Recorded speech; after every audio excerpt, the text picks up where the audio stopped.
L'Institut économique de Montréal a publié une note économique qui propose des solutions pour régler les problèmes des régimes de retraite. L'Institut qui affirme que ces solutions permettraient de s'attaquer aux problèmes des déficits et des régimes de retraite tout en respectant les ententes qui ont été signées, la capacité aussi de payer des contribuables.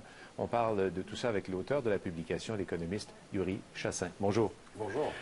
C'est un grave problème, bien sûr, les régimes de retraite, les déficits, tout ça, mais vous n'y allez pas avec le dos de la cuillère dans vos solutions, notamment la question de passer des régimes à prestations déterminées au régime à cotisation déterminée. Ça, il y a bien des futurs retraités qui ont peur de ça comme de l'enfer. En fait, on va vraiment plus loin que le projet de loi 3. Hein. On entend beaucoup parler du projet de loi 3. C'est louable et nécessaire, en fait, là, de la part du gouvernement d'essayer de régler ce problème-là. On se rappelle que c'est quand même 3,9 milliards de dollars de déficit, les régimes de retraite municipaux, que pour certaines villes, on a vu, dans le fond, les cotisations là, des villes s'accroître considérablement, gruger du budget de fonctionnement. Mais le projet de loi 3, dans le fond, revient effectivement sur des ententes passées en parlant des déficits passés. Dans ce cas-là, finalement, on donne un peu raison aux syndicats, à la coalition syndicale, qui dit c'est difficile de revenir dans le passé. On leur donne raison. Il faut respecter les ententes qu'on a signées. Par Absolument. contre, vous vous intéressez à l'avenir. Et on s'intéresse à l'avenir. Et je pense que c'est là où il y a un problème, c'est que le projet de loi 3 ne remet pas en question fondamentalement le type de régime dont se sont dotées les municipalités, qui sont des régimes où il y a une partie du risque importante qui pèse sur les contribuables, hein, parce que les municipalités, dans le fond, c'est vous et moi qui payons nos taxes municipales.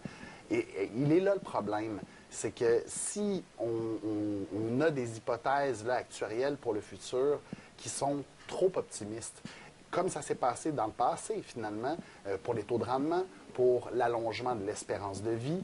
On a eu tort dans le passé, ça a créé des déficits, puis là, on se retrouve à devoir payer pour ça. Ouais, alors, dans 15 ou 20 ans, c'est l'ensemble des contribuables qui doivent faire face à ces risques-là. Mais là, ce serait seulement les retraités. Oui. Bon, on a une cotisation qui est fixe, mais on ne sait pas au bout combien on va obtenir. Ça c'est pas très, très attirant, ça, comme... En fait, c'est certainement moins généreux que les programmes qui sont déjà en place. Ça, c'est tout à fait vrai. Par ailleurs, il faut bien comprendre hein, que c'est une notion de risque. Donc, on partage le risque différemment. Là, effectivement, les employés se retrouveraient avec le risque que les rendements soient moins bons que ce qu'eux prévoient. C'est un peu comme quand on a des REER. Alors, évidemment, dans le secteur privé, il y a seulement 22 des gens qui ont un régime de retraite offert par leur employeur. Certains à prestation déterminée dans des grosses entreprises, d'autres à cotisation déterminée.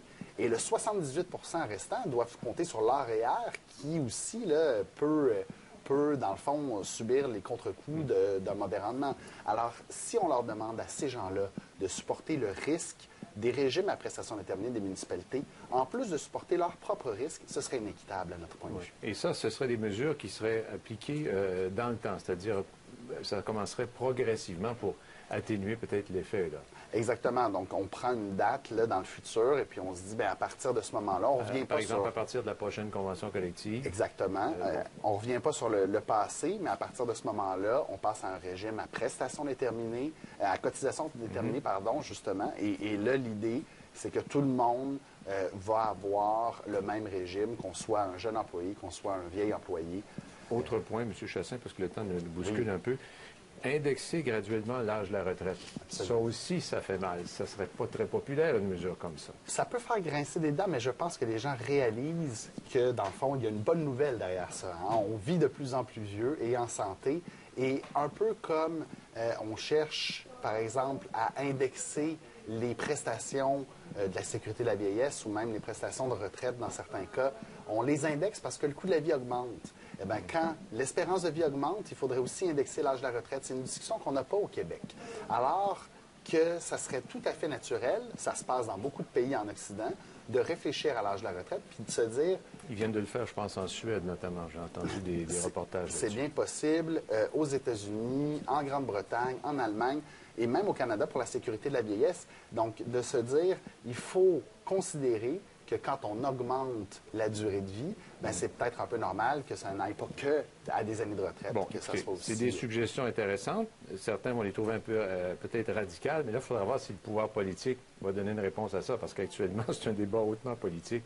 Et ce que vous proposez là, on n'a pas vu ça beaucoup dans ce débat-là. Exactement. Donc, c'est notre contribution. Hein, bien humblement, on essaie de mettre dans le débat public deux solutions qui sont étonnamment peu discutées et surtout qui, donc, règlent progressivement le problème, mais durablement.